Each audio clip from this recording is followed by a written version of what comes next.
Subscribe का button दबाकर बगल में बेल आइकन को ऑल पे सेट ज़रूर करें ताकि हमारे चैनल से एक भी वीडियो आपसे मिस ना हो।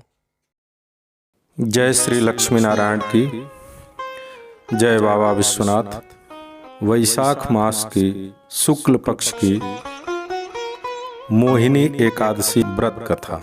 धर्मराज युधिष्ठिर कहने लगे, हे श्री कृष्ण, वैशाख मास के शुक्ल पक्ष की एकादशी की कथा, नाम, महत्व आदि आप विस्तृत पूर्वक इसकी विधि वगैरह बताएं। श्री कृष्ण ने कहा, हे धर्मराज, मैं आपसे एक कथा कहता हूँ जिसे महर्षि वशिष्ठ ने श्री रामचंद्र जी से एक समय में कही थी। एक समय श्री राम जी बोले, हे गुरुदेव, कोई ऐसा व्रत बताइए जिससे समस्त पाप और दुख का नाश हो और मैं सीता जी के वियोग में बहुत दुख भोग रहा हूँ, मुझे सद्यः इससे मुक्ति मिले। महर्षि वशिष्ठ जी बोलते हैं, हे पुरुषोत्तम श्री राम, आपने बहुत सुंदर प्रश्न किया है। आपकी बुद्धि अत्यंत शुद्ध तथा पवित्र है।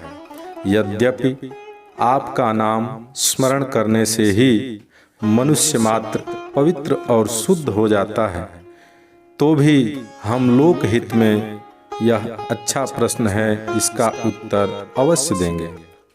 वैशाख मास के शुक्ल पक्ष में जो एकादशी आती है उसका नाम मोहिनी एकादशी है। इसका व्रत करने से मनुष्य सभी पापों से तथा दुखों से मुक्त होकर मोह जाल, माया जाल से भी मुक्त हो जाता है। मैं इसकी कथा कहता हूँ, आप सभी ध्यानपूर्वक सुनें। कथा इस प्रकार है। सरस्वती नदी के तट पर भद्रावती नाम की एक नगरी द्युतिमान नामक चंद्रवंशी राजा राज करते थे। वहाँ धन धान्य से संपन्न पुण्यवान धनपालक नामक वैश्य भी रहा करते थे। वह अत्यंत धर्मालु, दयालु, विष्णु भक्त और दानी थे। उसने नगर में अनेक भोजनालय, प्याऊ, कुएं, सरोवर, धर्मशाला, बाग बगीचा आदि बनवाए थे। सड़कों पर आम, जामुन, नीम, विल्व, आंवला आदि के सुंदर सुपक्व फलवान वृक्ष लगाए थे और देव वृक्ष भी लगाए थे। उनके 5 पुत्र थे, सुमना, सुबुद्धि, मेधावी, सुकृति और धृष्ट बुद्धि। इसमें से 5वां पुत्र धृष्ट बुद्धि महापापी था। वह पितर आदि को नहीं मानता था। वह वेश्यागामी, दुराचारी, कुबुद्धि, कुमार्गी, संसार के जितने भी दुर्गुण थे सब उसके अंदर विराजमान थे। गलत संगति में रहकर जुआ इत्यादि भी खेलता था और परस्त्री गमन भी करता था, भोग विलास करता था तथा मद्य मांस आदि का निकृष्ट सेवन भी करता था। इसी प्रकार अनेक कुकर्मों में वह पिता के धन को नष्ट करता रहा। इन्हीं कारणों से त्रस्त होकर पिता ने उसे घर से निकाल दिया। घर से बाहर निकलने के बाद वह अपने गहने कपड़े बेचकर अपना निर्वाह करने लगा। जब सब कुछ नष्ट हो गया तो वेश्या और दुराचारी साथियों ने उसका साथ छोड़ दिया, उसे बहिष्कृत कर दिया। अब वह भूख प्यास से अति दुखी रहने लगा। कोई सहारा न देख चोरी, छिनैती इत्यादि करना प्रारंभ कर दिया। एक बार वह पकड़ा गया तो वैश्य का पुत्र जानकर चेतावनी देकर छोड़ दिया गया, मगर दूसरी बार फिर पकड़ में आ गया। राजाज्ञा से इस बार उसे कारागार में डाल दिया गया। कारागार में उसे अत्यंत दुख दिए गए। बाद में राजा ने उसे नगरी से निकालकर बाहर कर दिया। वह नगरी से निकल वन में चला गया। वहाँ वन्य पशु पक्षियों को मारकर खाने लगा। कुछ समय पश्चात वह वहेलिया बन गया और धनुष बाण लेकर पशु पक्षियों को मार मार कर खाने लगा। एक दिन भूख प्यास से व्यथित होकर वह खाने की तलाश में घूमता रहा। कौंडिल्य ऋषि के आश्रम में पहुंचा।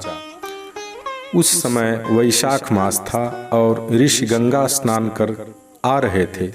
उनके भीगे वस्त्रों के छींटे उस पर पड़ने से उसे कुछ सद्बुद्धि प्राप्त हुई।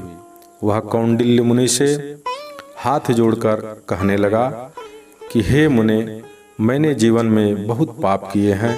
आप इन पापों से छूटने का कोई साधारण बिना धन इत्यादि के करने वाले उपाय बताइए। उसके दीन वचन सुनकर, व्यथित निवेदन सुनकर मुनि प्रसन्न हुए। प्रसन्न होकर बोले, तुम वैशाख मास की शुक्ल पक्ष की मोहिनी नामक एकादशी का व्रत करो, इससे समस्त पाप नष्ट हो जाएंगे। मुनि के वचन सुनकर वह अत्यंत प्रसन्न हुआ और उनके द्वारा बताई गई विधि के अनुसार व्रत किया। हे राम, इस व्रत के प्रभाव से उसके सारे पाप नष्ट हो गए और अंत में वह गरुड़ पर बैठकर विष्णुलोक को प्रस्थान किया। इस प्रकार से इस व्रत से मोह आदि माया बंधन सब नष्ट हो जाते हैं और संसार में इस व्रत से सर्वसाधारण के करने हेतु दूसरा श्रेष्ठ कोई व्रत नहीं है। इसके महात्म्य को पढ़ने से अथवा सुनने से, देखने से अनेक गौ